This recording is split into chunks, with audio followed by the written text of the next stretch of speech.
Hi, I'm Chris Knutson, a chartered and professional engineer working for Stanley Consultants and guest host on a highly popular civil engineering podcast. In these interview sessions, I talk with 3 veterans working for Stanley Consultants, a recently retired Army engineer, and 2 reserve officers. Each shares why they chose Stanley Consultants to continue to serve both the nation and the engineering profession. Hi, I'm Chris Knutson, a senior program manager with Stanley Consultants and a retired Air Force civil engineer officer. Now, in this short video, I'm interviewing Ben Miller, a project manager for Stanley Consultants who, after several years serving as an infantry officer in the U.S. Army, found a means to put his engineering degree and love of service to America to good use managing U.S. Department of Defense and federal agency projects around the globe. He also still serves as an Army reservist. Now, let's get into the interview. So I am here with Ben Miller. Ben, how are you doing today? I'm doing great.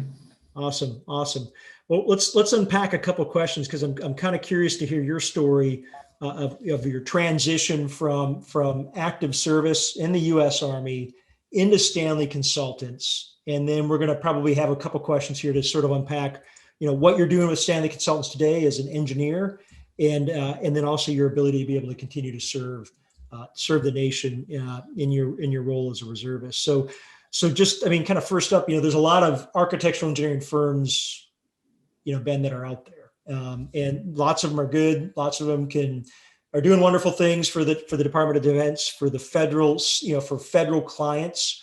But yet you ended up with Stanley Consultants. So I'm kind of curious if maybe you could unpack for us, like with all these different, all these different opportunities that are out there, all these different options out there, what brought you to Stanley Consultants? Sure. Well, that's a great question, and unfortunately, a complicated answer. On Stanley Consultants, I knew that I wanted to live in the mountains, and I had some family in Park City, Utah, so I was going to look for a job in Salt Lake. And so I got on LinkedIn and I looked up project management, and Stanley, I guess, to have an office here in Salt Lake. And so there were the top 5 companies that kind of popped up in the search criteria, and they were the one company that had an alumni from where I went to college. And so I reached out to him and made a connection. Turns out that guy is on the board of Stanley Consultants. And so after I gave him my pitch, what I wanted to do, after the Army, what my service had looked like prior to, I got a call from the senior recruiter the next day. So I play the cards right. I don't know. Unpack for us, if you could, a little bit of what kind of projects are you engaged in, and what clients are you able to serve today?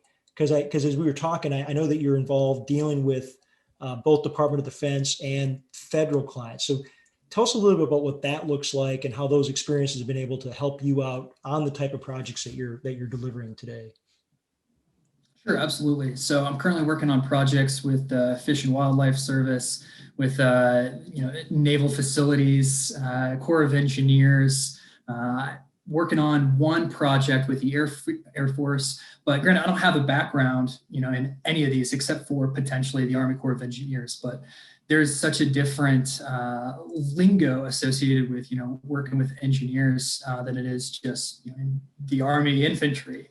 But there is a lot of crossover. And what I've found is that there are things that I can relate to on various levels with any, either DoD organization or other federal entity. And what I also have found is that everyone has an appreciation.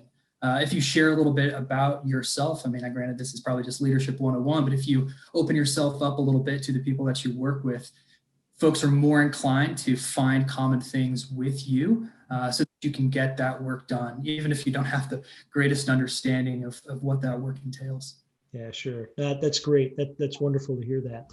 So you're still able to serve to a certain extent. We're in a different uniform this time, but you're still serving the nation. But I understand that you're also still serving in uniform. So tell me about that on Stanley, how Stanley's been able to support you and that ability for you to be able to fulfill both of those obligations, the work obligation, but then your obligation in service to the nation. Sure. So a couple weeks after leaving active duty, I decided to stay in the Army Reserves, but I wasn't sure what that was going to look like when starting with Stanley at the same time. Fortunately, I was able to find a reserve unit in Salt Lake. And so I looked into what Stanley's policies were on, providing support for those folks that wanted to continue to serve. And Stanley has some absolutely amazing corporate policies tailored to supporting folks that want to stay in the Guard or the reserves. And one of those is that they will support just about any amount of unpaid leave while still providing the fringe benefits of full-time employment with Stanley. So while I go on, either annual training for several weeks, or if it's just a weekend, a month, I still receive, full 401k retirement packages.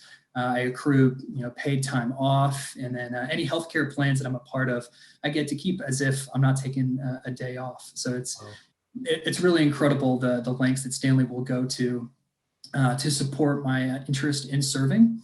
And I'll say something that there's a community within Stanley.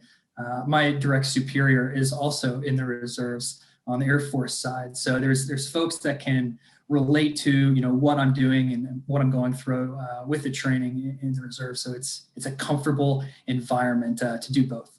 That's outstanding. That's great. Of course, since we're both part of that same environment, I know exactly what you're talking about. So that's awesome. Well, Ben, thanks a lot for sharing that. And for everyone who had a chance to watch this or listen to it, if you're interested in learning more about Stanley Consultants, we're going to be at the SAME Transition Workshop in February 21. Please reach out to us. We'd love to hear from you. Lots of opportunities with the company, as Ben just kind of laid out for you. There's definitely a lot of opportunities out there for those that have served in uniform, that are looking to continue to serve federal clients. And if you're still looking at trying to serve in either the reserves or the Guard, check us out. Give us a call. Ben, thanks a lot for your time. Thanks, Chris. Appreciate it. Yep. Take care. I hope you found this brief discussion about transitioning from active duty to private industry and navigating the opportunities presented by AE firms useful. If you did, please reach out to us at the email address shown below. And if you're planning on attending the SAME 2021 Virtual Transition Workshop, make sure to set up a time to talk with us. We'd love to hear about your aspirations, your plans, and talk about how we might be able to collaborate together. Stay safe.